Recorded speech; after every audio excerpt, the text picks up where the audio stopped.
지난주에 우리는 에베소서가 교회론의 책이다 하는 이야기를 들었습니다. 하나님은 예수 그리스도를 교회의 머리가 되게 하신 거죠. 그러니까 모든 그리스도인은 그 교회 안에서 예수님의 몸이 되는 것입니다. 그러니까 교회와 그리스도인의 관계는 이게 떨어지거나 뗄래야 뗄 수 있는 그런 관계가 아니에요. 그러니까 교회 없이는 그리스도인은 존재할 수가 없다는 거예요.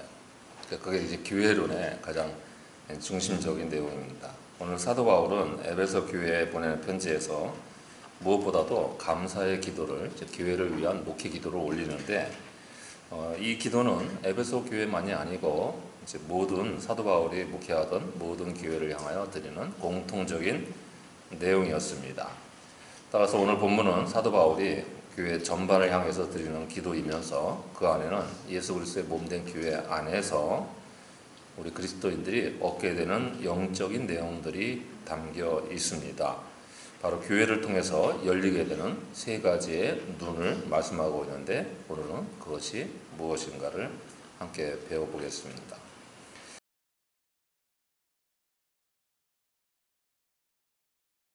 15절 보시면 사도 바울은 에베소 교회로부터 그곳 그리스도인들의 상태를 듣게 됩니다. 에베소 교인들이 고무적인 소식을 들려주게 된 거죠. 그래서 사도 바울은 그 교회를 위해서 기도할 때마다 감사 기도가 끊이지 아니하고 계속 흘러나올 정도로 기도할 수 있게 되었다고 말씀을 하게 되죠.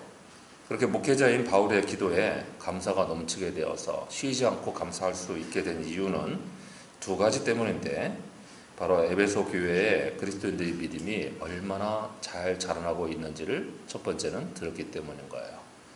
목회자 입장에서 이렇게 중요한 소식을 기쁨으로 못 받아들일 리가 없겠죠. 교회 안에 사람들이 믿음이 깊어지고 있었다는 거예요. 그리고 그 다음에는 그 믿음과 함께 교우들끼리 하나님의 사랑, 그리스도의 사랑을 더 풍성하게 나누는 소식도 들었다고 합니다. 교회가 믿음이 충만해지고 그리고 교우들끼리 그리스도의 사랑으로 깊이 사랑하게 되면 그거는 모든 목회자의 기도에 감사가 끊이지 않을 만한 아름다운 내용이 될 거예요. 그리고 오늘 저도 여러분을 향해서 같은 감사의 기도를 드릴 수 있다고 말씀드릴 수 있습니다. 아멘이 안 나와요? 안 나와요. 물론 지난주에 제가 생일 축하와 선물을 많이 받아서 드리는 말씀만은 아니라는 거예요. 어쨌든 이런 감사의 기도문을 보내고 그리고 이어서 17절 보면 이제 사도 바울은 에베소 교회에서 꼭 일어나야 할 세 가지 일을 위해서 기도를 시작합니다. 이게 이제 목회 기도이고 중보 기도이면서 하나님의 뜻을 실천하는 기도이기도 하죠. 제일 먼저는 하나님을 알게 되는 일인데 이 일은 그냥 되는 일이 아니기 때문에 이 기도가 필요했던 거예요. 바로 하나님께서 지혜와 계시의 영을 교회와 그 안에 속한 각 그리스도인에게 주셔야만 가능한 일이 있기 때문입니다. 그러니까 교회를 통해서 열리게 되는 첫 번째 눈은 무엇보다도 하나님을 바르게 알게 되는 영적 능력을 얻게 되는 거예요. 그 눈이 열리는 것을 말하는 거죠. 이게 안다는 게 참 미묘한 게 내가 누군가를 안다는 것은 나 혼자 파악한다고 되는 일은 절대로 아니라는 걸 알아야 됩니다. 여러분 상대를 안다는 건 그 상대가 나에게 자신을 오픈해야만 진짜 진심으로 알게 되는 거예요. 더욱이 그 상대가 그죠? 나와 차원을 달리하는 존재라면 여러분 그 상대가 위에서 아래로 오픈을 해줘야 되는 일이 꼭 필요하게 돼요. 그렇죠? 그래서 안다는 것은 여러분 이게 상호 관계적이고 인격적인 관계이고 또 관계의 역학적인 것이지 혼자서 일방적으로 내가 파악해서 안다는 게 아니에요. 여러분은 그 착각하기가 쉬운 게 어떤 연예인이나 자기가 좋아하는 뭐 운동 스타나 이런 스타들에 대해서 뭐 살펴보고 찾아보고 연구해서 그에 대해서 디테일한 부분을 세세하게 알고 있다고 칩시다. 그죠? 가끔 그런 분들이 있어요.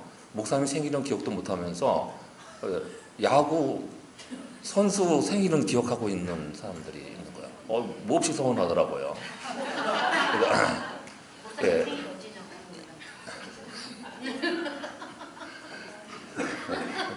모르시면 모르는데 괜찮아요. 그런데 예, 그렇게 알고 굉장히 해박한 지식을 갖고 있는 경우가 있어요. 여러분 그러면 그 운동 선수와 우리 교인이 잘 아는 관계라고 말할 수 있어요? 진짜로? 예, 그러지 못한 거죠. 그것은 내가 일방적으로 정보를 획득한 거예요. 아는 것은 아니란 말이에요. 그렇죠? 아는 것은 관계를 부여하고 관계의 의미를 있는 거예요. 그 운동선수와 연락을 하고 지내고 그 다음에 밥을 먹고 스스럼 없이 만나고 있어요. 그러면 그 사람은 말할 수 있죠. 내가 그 선수를 잘 압니다. 대화를 많이 해봤거든요. 오랜 시간 함께 지냈거든요. 그래서 그 사람의 약점은 보고 장점은 보고 어떤 점에서 강점이 있어서 앞으로 훌륭하게 될 거예요. 이렇게 설명할 수가 있게 되는 거죠. 그러니까 아는 것은 이게 한쪽에서 열어야 돼요. 상대 측에서 자신을 열고 오픈해서 관계 맺기를 허용을 해줘야 되는 일입니다. 그렇죠? 이렇게 오픈하는 게 영적인 존재이신 하나님께서는 지혜와 계시의 영을 부어주시는 일인 거죠. 그래야 우리가 알 수 있으니까요. 우리 인간의 한계에서는 영적인 실체를 파악할 수 있는 능력이 없기 때문에 그것을 통로를 열어주시는 게 지혜와 계시의 영인 거예요. 그래서 구약에서나 오늘 신약에서도 하나님을 아는 것은 어떤 피상적인 지식이 아니라 하나님과의 개인적인 교제와 친분이라는 경험을 통해서 얻어지는 지식을 말합니다. 그 교제와 친분이 바로 영적인 것이니까 지혜와 계시의 영을 받아서 이루어지는 일인 거죠. 그래서 인간의 머리로는 이게 납득이 안 되는 일 가운데 하나입니다. 17절에 지혜와 계시의 영을 공동 번역은 영적인 지혜와 통찰력이라 그랬어요. 그러니까 육신적인 머리로는 안 되는 분야인 거예요. 그래서 영적인 통찰력이 필요한데 이 눈을 허락해 주셔야 되는 거죠. 이런 영적인 분별력은 우리 자신이 아니라 바로 하나님께서 위로부터 우리에게 내려주시는 특별한 은총이 있을 때야만 가능한 일이고 그게 여러분 교회 안에서 일어나는 일입니다. 우리가 하나님을 바르게 인식하는 것은 우리가 스스로 도달할 수 있는 지식 차원의 문제가 아니고요. 하나님이 그 수건을 벗겨주셔서 자기의 얼굴을 드러내 주셔야만 가능한 일인 거예요. 신비한 지식이기 때문입니다. 모든 참된 지식은 그러니까 단순한 정보나 그렇죠? 그리고 알고 있는 지식을 획득하는 일이 아니라는 거죠. 우리가 안다는 것은 하나님을 경험해서 아는 것을 말합니다. 성경에서 안다는 말은 누군가가 체험을 통해서 시간을 보내서 함께 지내는 그 과정을 통해서 알게 된 것을 말하지 머릿속으로 파악한 것을 말하는 게 아니기 때문입니다. 그 안에서 우리는 영적인 지혜와 통찰력을 얻게 됩니다. 하나님을 만나면서 하나님이 누구신지를 영적으로 알게 되는데 만나는 과정부터 이미 사람의 머리로 납득이 안 되는 시간이기 때문에 이게 하나님의 계시가 있어야만 되는 거죠. 이런 영적인 만남들이 교회를 통해서 종종 일어나게 되는 거고 교회의 예배 시간을 통해서 또 개인적으로 기도하는 시간들을 통해서 이런 일들이 일어나게 되는 거죠. 이런 영적인 교제와 지혜와 통찰력이 풍성해지면 그가 바로 하나님을 참되게 알게 되는 거예요. 우리가 오후에 영성에 관한 질의응답 시간도 갖는다고 했는데 여러분 아까 말씀드린 그 운동선수와 한두 번 만났다고 그 사람을 다 파악하고 잘 안다고 할 수는 없잖아요. 자주 만나고 그가 막 형 동생 하는 사이가 되고 그래서 수시로 연락하고 시간을 보내고 그리고 속속들이 상대방에 관한 모든 것들을 다 보고 익히게 되면서 친해지면 그때 가서야 내가 좀 안다고 말할 수 있는 것처럼 하나님도 마찬가지죠. 매번 예배드리고 하나님 만나고 개인 기도 시간에 하나님을 체험하면서 그러다 보면 누가 어떤 게 하나님의 모습이다 라는 걸 안 가르쳐 주는데도 본인이 경험하게 되는 지식을 통해서 얻게 되는 관계성이 이루어지는 것을 말합니다. 그러면 여러분 이게 우리의 삶을 변화를 시킵니다. 하나님이 영적인 존재이시기 때문에 영적인 감화를 끼치게 되는 거죠. 우리가 유류상종이라는 말도 있잖아요. 또 부부간에 사랑을 충만하게 하면은 서로 닮아가기도 하죠. 오랜 시간 같이 지나면서 나중에 행동거리 뭐 걷는 모습까지 비슷해진다 그러잖아요. 그러니까 얼굴도 닮아가요. 나중에 부부간에 전혀 다른 유전인자를 가진 사람들이 함께 보내게 되니까 닮아가게 되는 거예요. 그리고 자기가 정말 감화를 끼칠 만한 존경한 사람과 같이 오랜 시간 보내게 되면 그를 닮습니다. 보고 배우게 돼요. 그래서 변화를 일으키게 되고 감화라는 걸 끼치게 되잖아요. 하나님을 자주 만날수록 이런 일들이 우리 안에서 일어날 수밖에 없는 필연적인 결과인 것을 우리는 알게 되죠. 따라서 하나님은 단순한 지식이 아니라 만남 속에서 자신을 드러내시는 분입니다. 그러니까 오늘 세상의 지식이 아닌 하나님을 아는 깊은 영적인 통찰력이 여러분의 영혼에 더 충만히 임하기를 바랍니다. 교회를 통해서 이루어지는 첫 번째 눈이기 때문에 정말 감사할 만한 은혜로운 첫 번째 사건입니다. 이제 하나님이 예수 그리스도를 머리로 삼으신 교회에서 열리게 되는 두 번째 눈은 무엇인가도 보시죠.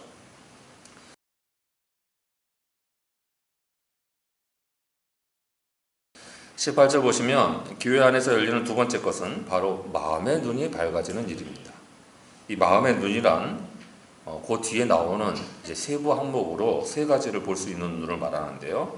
그 뒤에 이런 내용이 나와요.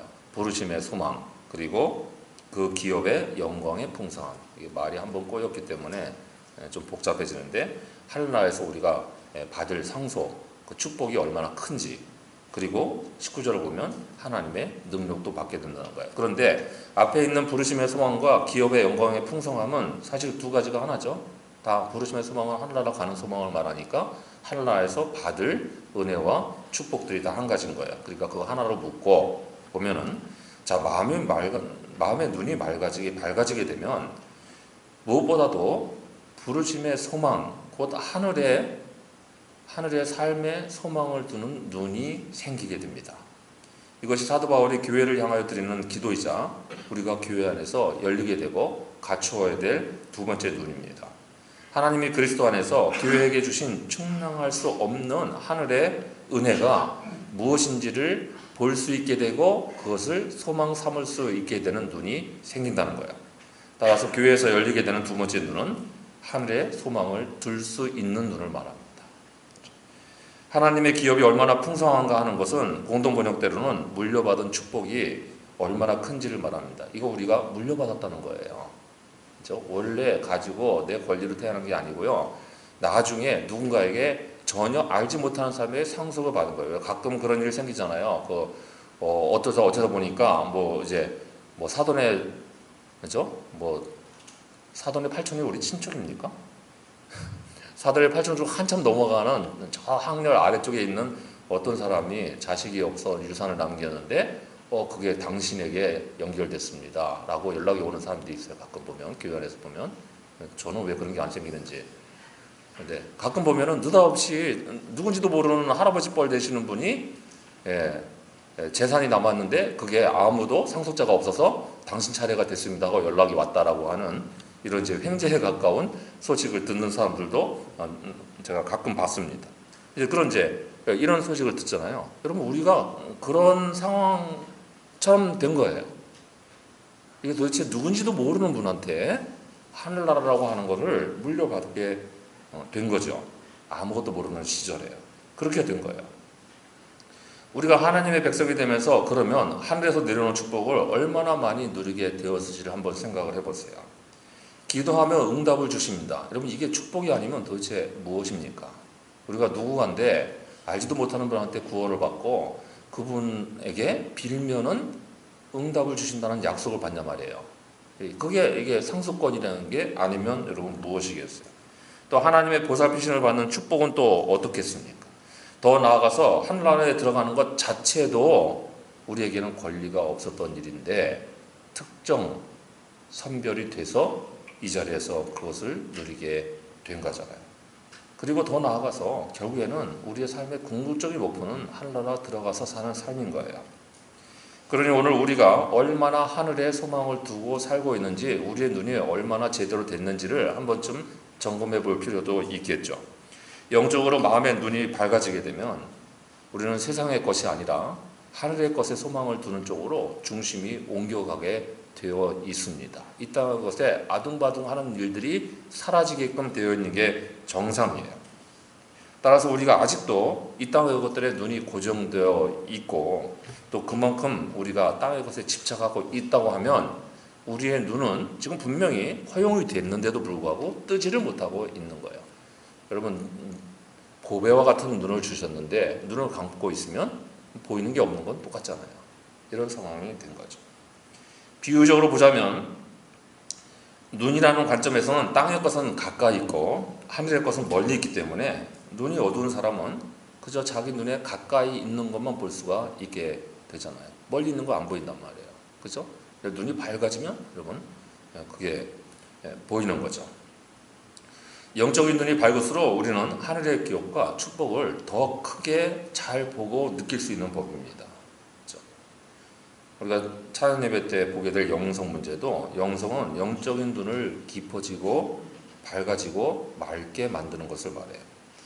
우리가 육신의 눈이 밝아도 영혼의 시력을 잃어버리면 그러면 우리의 모든 존재와 삶은 길을 잃고 방황할 수밖에 없습니다. 그죠? 세상살이 떠돌이 인생을 사는 것에 지나지 않는다는 말이죠. 하늘의 것에 소망을 두고 사는 것은 우리의 영성이 그만큼 깊어진 것을 말하고 그 눈이 그만큼 밝아지는 것을 말합니다. 여러분, 하나님이 주신 하늘나라라고 하는 목표점이 없는 세상 사람들의 삶이 어떤 것인가를 보세요. 그들에게 인생의 목표점은 뭐가 있겠어요? 그렇죠? 이 땅에서 자아를 실현하는 것 외에는 아무것도 없는 거예요. 그렇죠? 왜냐면 그 목표점이 죽는 거라고 말하는 사람은 없을 거 아니에요. 분명히 종착점은 죽는 건데요. 사망의 시간인데 내 목표는 잘 살다가 죽어버리는 거야. 이렇게 말하는 사람 없잖아요. 그걸 죽기를 위하여 목표로 삼는 사람은 없잖아요. 근데 그럴 수밖에 없잖아요. 세상의 삶이라는 건. 근데 우리는 사는 시간을 목표로 향해서 달리는 방향성이 있는 거죠. 부활해서 살고 하늘나라의 삶을 다시 살 수 있다고 하는 죽음으로 끝나는 게 아니고 새롭게 거듭나는 시간들이 있다는 것을 목표로 달리게 되잖아요. 당연히 거기에 눈을 맞추는 게 맞는 거겠죠. 하늘의 소망을 두고 사는 것은 우리의 영성이 그만큼 깊어진 것을 말하고 그 눈이 그만큼 맑아진 것을 말해요. 그 눈 때문에 이 세상의 것을 보는 시각도 달라지게 됩니다. 이 땅에서 죽고 끝날 인생이라면 세상의 것이 제일 중요한 최우선 가치가 되겠죠. 그런데 하늘의 것에 눈을 두게 되면 소망에 눈을 두게 된다면 이 땅의 것을 나눌 수 있게 되는 거예요. 이거 가지고 갈 것도 아닌데 충분히 나누고 베풀고 주님의 사랑의 도구로 쓰겠다고 작심할 수가 있게 됩니다. 세상의 형편이 나빠지고 힘들어진다고 낙심할 일이 없는 거예요. 그거 다 버리고 갈 것들이기 때문인 거죠. 하늘의 소망 때문에 우리는 그럼에도 불구하고 하늘의 풍성한 은혜의 삶을 살 수 있기 때문에 지금 여기서 잠깐 고생을 하는 것은 내게 인생에 큰 의미가 되지 못하는 거죠. 그러나 하늘 소망이 없으면 어떻게 됩니까? 땅이 무너진 것 같을 때는 자기 목숨을 내놓을 수밖에 없게 되는 거예요. 그래서 삶이 무너지게 되지 않습니다. 우리가 하늘의 것에 소망을 둔다고 하면 현재 나의 일터나 가정도 단순히 세상의 삶의 자리가 아니라 하늘 소망 때문에 하나님이 부르신 거룩한 소명의 자리가 되는 것을 경험할 수가 있게 됩니다. 그러면 우리의 영혼은 풍족해지죠. 그렇죠? 자기 삶 채우기도 빠듯한데 그 있는 거 조금 여유가 있다고 나누고 어떤 때는 자기도 못 먹으면서 나누기도 하고 그렇게 사는 게 여러분 훨씬 더 그 영혼을 살찌우고 풍족하게 만드는 것이라는 것은 경험해 본 사람들만이 알 수 있는 일입니다. 그 안에 내면에 평안이 깃들게 되고요. 세상이 주지 못하는 기쁨을 채우게 되는 거죠. 그렇기 때문에 신앙은 한 번 돌이키고 깨닫고 결단하는 것으로 끝나는 것이 아닙니다. 이미 빛을 받은 자가 더 밝은 빛으로 나아가는 하나의 여정이고 거기에 우리의 밝아진 영적인 눈이 있게 되는 거예요. 그러니 하나님이 교회의 머리신 그리스도를 통해서 교회에 주시는 바로 이런 마음의 눈, 곧 영적인 아름다운 눈을 얻어서 하늘의 소망을 두는 깊은 영성을 채워가는 여러분 모두가 되시기를 바랍니다. 이제 교회에서 열리게 되는 세 번째 눈은 무엇인가도 보시죠.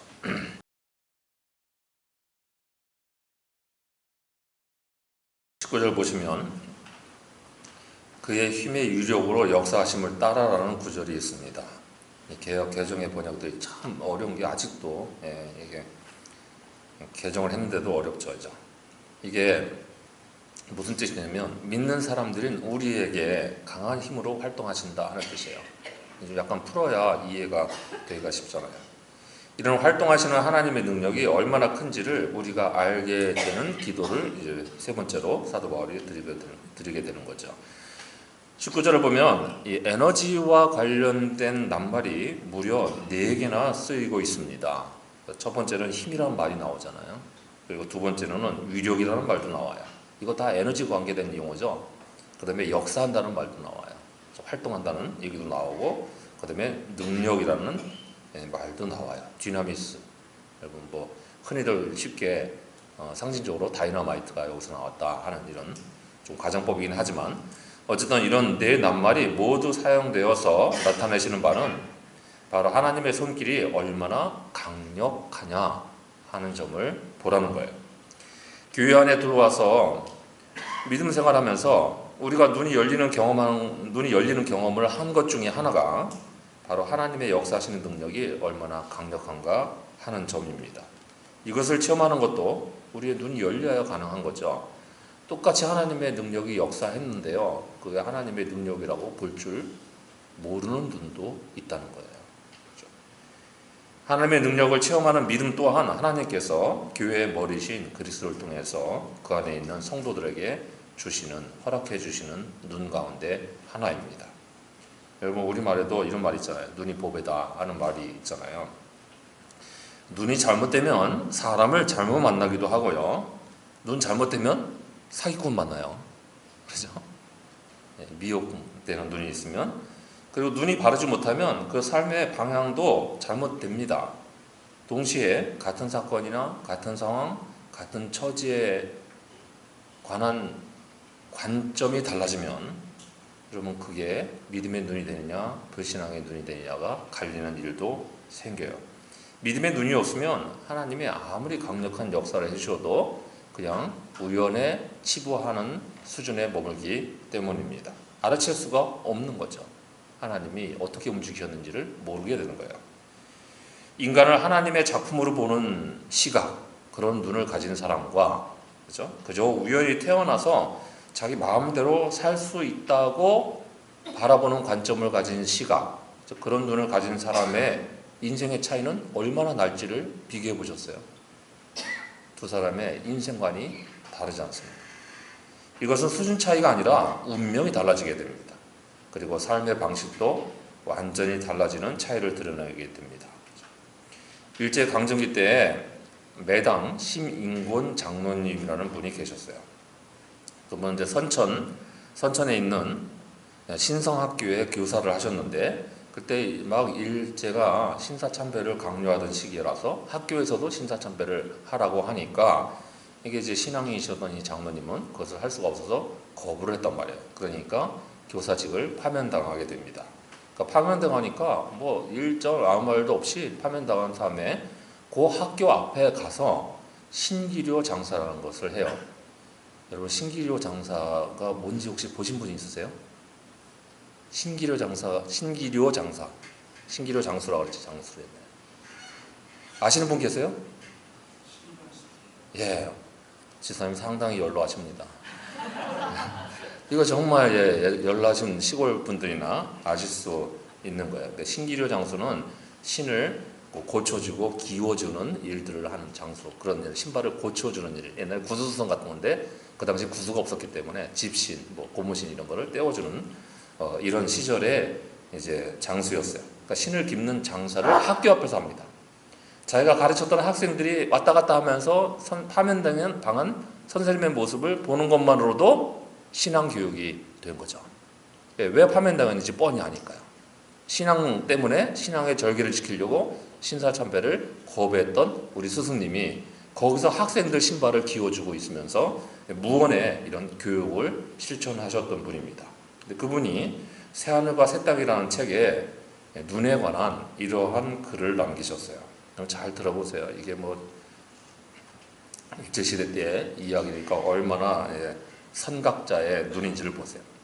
신자의 인생관과 불신자의 인생관이 다르고, 자연은 동일하지만 신자의 자연관과 불신자의 자연관도 다르고, 사회는 동일하지만 신자의 사회관과 불신자의 사회관이 다르고, 출생은 동일하지만 신자의 출생관과 불신자의 출생관이 다르고, 결혼은 동일하지만 신자의 결혼관과 불신자의 결혼관이 다르고, 사망은 동일하지만 신자의 사망관과 불신자의 사망관이 다르다. 그런 거로 우리는 모든 것을 버리고 신자가 되었다. 아름다운 신앙관을 가지신 분이잖아요. 이 모든 것을 버리고 신자가 되신 거예요. 이 눈이 바로 하나님의 살아계신 능력을 볼 수 있는 눈입니다. 우리는 우리 안에서 역사하시는 하나님의 능력을 얼마나 크게 느끼고 바라보고 계십니까? 하나님의 능력은 성도에게 늘 베풀어지고 한시도 쉼없이 끊임없지만, 그게 얼마나 큰지를 알게 되는 것은 교회 안에서 기도를 통해서 눈이 열릴 때에 볼 수 있는 것입니다. 우리에게 임하시는 하나님의 능력이 얼마나 많은가를 잘 살펴보세요. 우리는 낙심하는 상황 가운데서도 교회의 기도를 통해서 힘을 얻고, 힘들 때마다, 눈물이 흐를 때마다 그 눈물을 멈추는 기도를 받습니다. 그리고 다시 일어나는 회복을 경험하게 됩니다. 그런데 그런 힘이 자기 안에서, 자기 내부에서 나오는 것 같습니까? 때로는 그 힘이 부족하다고 여기서 인생을 스스로 끝내버리는 사람들을 보게 되면, 이거 하나님의 능력을 바라보는 눈이 없어서인 것은 틀림없죠. 또 이런 경우에 눈도 다를 수가 있습니다. 다른 사람들은 죄라고 생각하지 않습니다. 서양 사람들은 죄는 결과 개념이니까 결과를 도출해내지 않으면 죄가 아닌 거라고 생각하는 거예요. 내가 저 사람을 죽일 마음이 있었어요. 근데 실제로 죽일 살인 행위를 저지르지 않으면 죄는 안 되는 거죠. 그러니까 그것을 죄가 아니라고 생각할 수도 있는 것 같아요. 요새 참 이게 이런 개념들이 그냥 이렇게 사회적으로 노출된다는 게 문제라고 생각하는 것 중에 하나가, 여러분 횡단보도에 지나갈 때 횡단보도에 사람이 있으면 빨간불이라 할지라도, 횡단보도 자체가 빨간불이라, 보행자 신호가 빨간불이라 할지라도 차가 우선 멈춤해서 보행자를 보호해야 한다, 이런 법이 개정이 됐잖아요. 이런 식으로 사람을 먼저 보호해야 된다. 그랬더니 보행자들 입장에서 어떻게 생각하냐면 빨간불에 지나가도 괜찮다라고 생각하기 시작했대요. 제가 이거 다른 시간에 말씀을 드리기 때문에 두 번째 소개하는 겁니다. 사고방식이 이렇게 생각해요. 빨간불에 지나면 차량에게 방해가 될 수도 있다. 나도 위험할 수 있다. 이런 일은 정말 해서는 안 돼. 이게 먼저 들어야 될 생각일 것 같은데요. 내가 빨간불에 그냥 지나가도 괜찮겠다라고 생각하는 거야. 저 차는 나를 건드릴 수가 없으니까, 법적으로. 본인이 죄를 짓는다고 생각하지 못한다는 거죠. 여러분, 그것을 가장 잘 볼 수 있는 게 바로 우리 교회 옆에 있어요. 성안아파트 정문 쪽으로 나가시다 보면 횡단보도가 아파트 입구 앞에 하나 있습니다. 빨간불 보면서 다 지나가요.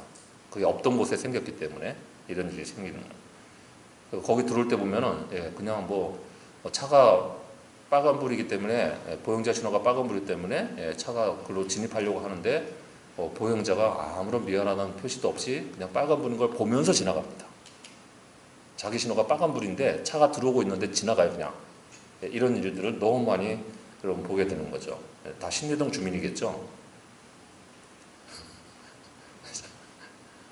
그래도 그래, 여러분 이렇게 생각을 해요. 그런데 우리는 죄라고 생각을 하고요, 거기서 멀리 떨어지게 될 수 있는 경우가 있습니다. 남들은 별로 죄라고 생각하지 않는 거예요. 우리는 죄라고 생각을 해서, 잘못이라고 생각해서 안 하게 되는 게 있어요. 그리스도인으로서 할 수가 없다라고 생각하는 상황이 생기는 거죠. 그러면 여러분, 이게 왜 생긴 거예요? 윤리관이 새롭게 하나가 생겼는데요.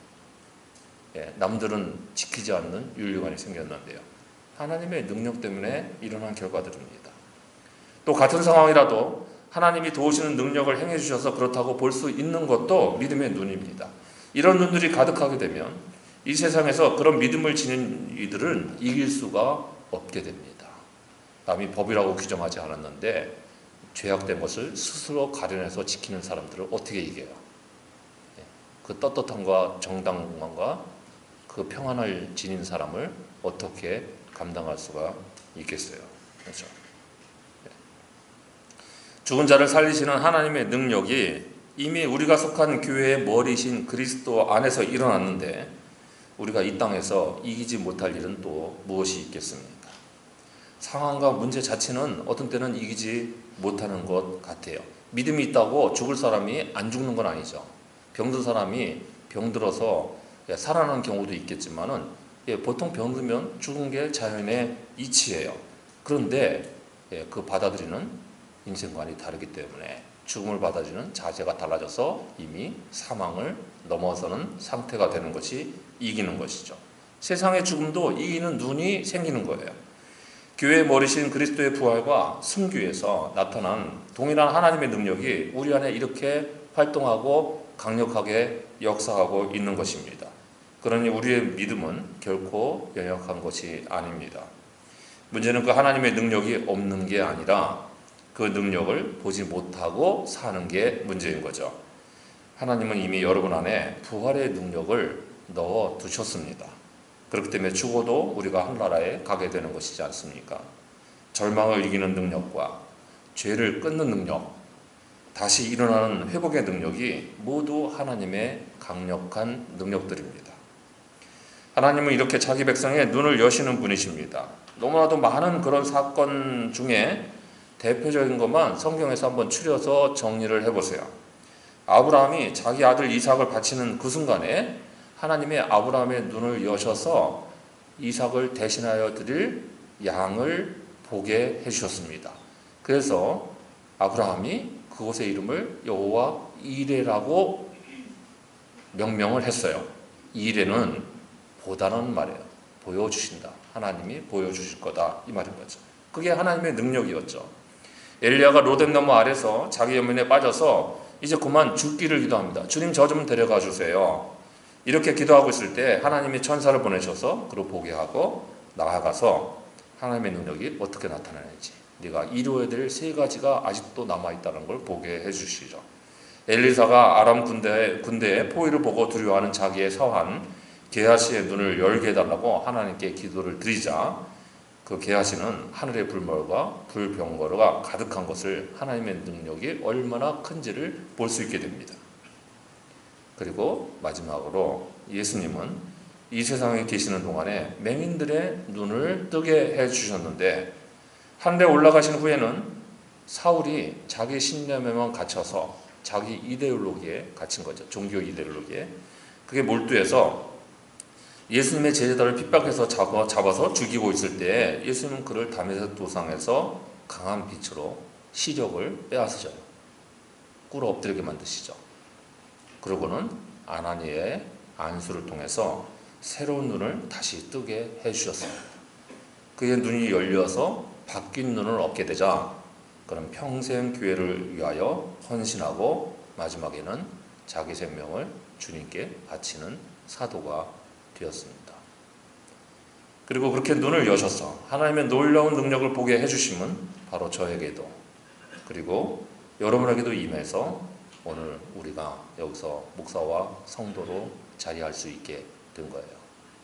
그러니 주님의 몸된 교회를 통하여 하나님이 여시는 이런 영적인 눈을 잘 가꾸셔서 이 세상의 삶을 그 자리에서 한 차원 승화시키고 높여서 살아가는 모두가 되시기를 바랍니다. 기도하겠습니다.